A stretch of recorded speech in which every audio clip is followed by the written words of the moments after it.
فاروق ستار صاحب، ایک زمانہ وہ تھا کہ آپ جیسے پڑھے لکھے لوگ ایم کیو ایم کے اندر آئے اور ایک اربن مڈل کلاس کی جماعت کے طور پر ایم کیو ایم سامنے آئی. پھر ایک زمانہ وہ آیا کہ شہر کے اندر وہ لولا لنگڑا اور پتہ نہیں کیا کیا، وہ کن ٹوٹا، اس ٹائپ کے لوگ جو تھے وہ جماعت کے اوپر حاوی ہو گئے. کراچی کے لوگوں کی جان و مال خطرے میں پڑ گئی. پھر آپ لوگ میدان میں آئے اور آپ لوگوں نے ایک پوزیشن اختیار کی،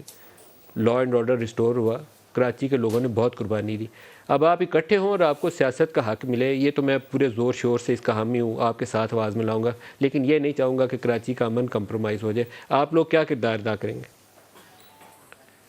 میں سمجھتا ہوں کہ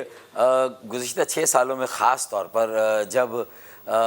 22 اگست کا واقعہ ہوا، پھر 23 اگست ہم نے کر کے بہت واضح طور پر ایک لکیر کھینچ دی کہ ہم ایم کیو ایم پاکستان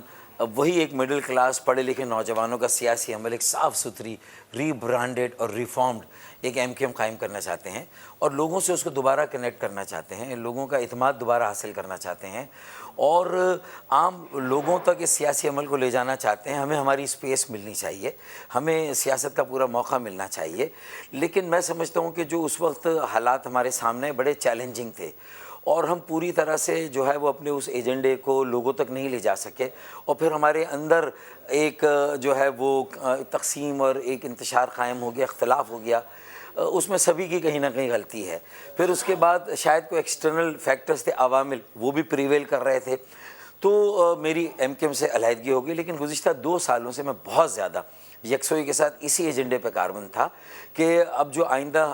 حالات مجھے نظر آ رہے ہیں کہ اس تقسیم اور انتشار سے جو خلا قائم ہوا ہے اس کو پی ٹی آئی یا کوئی اور جماعت بھی پر نہیں کر سکی ہے. اور اگر یہ اسی طرح کا کوئی تنظیم، کوئی نیٹ ورک گلیوں محلوں میں، نیو کراچی، کورنگی اور اورنگی ٹاؤن، لیاقت آباد میں اگر ہم نے نہیں کہ جہاں گنجان آبادیاں ہیں، تو اللہ نہ کرے اور پھر جو مزید اس کے بعد آرٹیکل 140 کے تحت اختیارات نہیں ملے بلدیاتی اداروں کو، اس میں کراچی، حیدرآباد، سکر، میرپور خاص، نوابشاہ نہیں، پورے سندھ بلکہ پورے ملک میں جس طریقے سے اختیارات جو صوبائی حکومتوں نے غصب کیے تھے، پھر مردم شماری کی فاروق ستار صاحب، جو بڑا سوال ہے، جو ایک بڑا سوال ہے جو کراچی کے عوام بھی آپ سے پوچھیں گے اور پاکستان کے عوام بھی جاننا چاہیں گے. آپ نے، فاروق ستار نے ایم کیو ایم لندن سے راہیں جدا کی تھیں، تو وہ فاروق ستار، وہ خالد مقبول صدیقی، کیا وہ الطاف حسین کو مائنس کر کے ایم کیو ایم کو اکٹھا کر رہے ہیں؟ الطاف حسین سے تو راہیں جدا ہیں یا وہ ساتھ شامل ہیں؟ میرے خیال میں آج پریس کانفرنس میں خالد مقبول صدیقی بھائی نے، میں نے اور مصطفیٰ کمال بھائی نے، ہم سب نے کہ 23 میری پوزیشن 23 اگست کی ہے اور میں اسی پر کاربند ہوں. اور میرے سامنے اس وقت جو پہلا میری ذمہ داری ہے، جو میں 2 سالوں سے فیل کر رہا ہوں کہ یہاں موجود جو اکائیاں ہیں، جو تقسیم ہے، اور لوگوں نے بھی آ کے مختلف بائی الیکشنز میں ایک ہی تانا ہمیں دیا کہ آپ نے ہمیں رسوا کر دیا، کہیں کا نہیں چھوڑا. احساس یتیمی، محرومی، بے بسی، بیگانگی، عدم تحفظ اتنا شدید ہو گیا اور اس خلا کو پر نہ کیا. تو یہ جو یہاں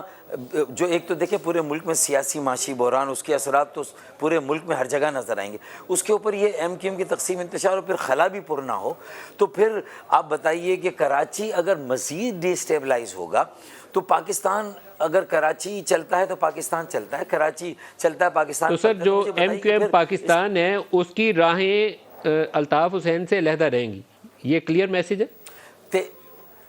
23 اگست کا جو موقف ہے اسی پر ہم سب اس پر قائم ہیں اور اس نو لکنگ بیک. مطلب میں سمجھتا ہوں کہ مجھے آپ کے لفظوں میں واضح نہیں کرنا، میرے خیال میں کسی کو جواب دہ بھی نہیں ہوں. 6 سالوں سے ہمارے سٹینڈز کو، ہمارے موقف کو، zero tolerance for crime, violence, militancy, extremism, terrorism, یہ ساری اینٹائی اسٹیٹ جو پاکستان جو سینٹیمنٹس، ایکٹیویٹیز، بہت کیٹیگریکلی ہم نے اس دن بھی کہا تھا 23 اگست کو، آج بھی میں نے اسے اپنی پریس کانفرنس میں دہرایا ہے. تو میرے خیال میں اس میں کوئی ابہام نہیں ہونا چاہیے.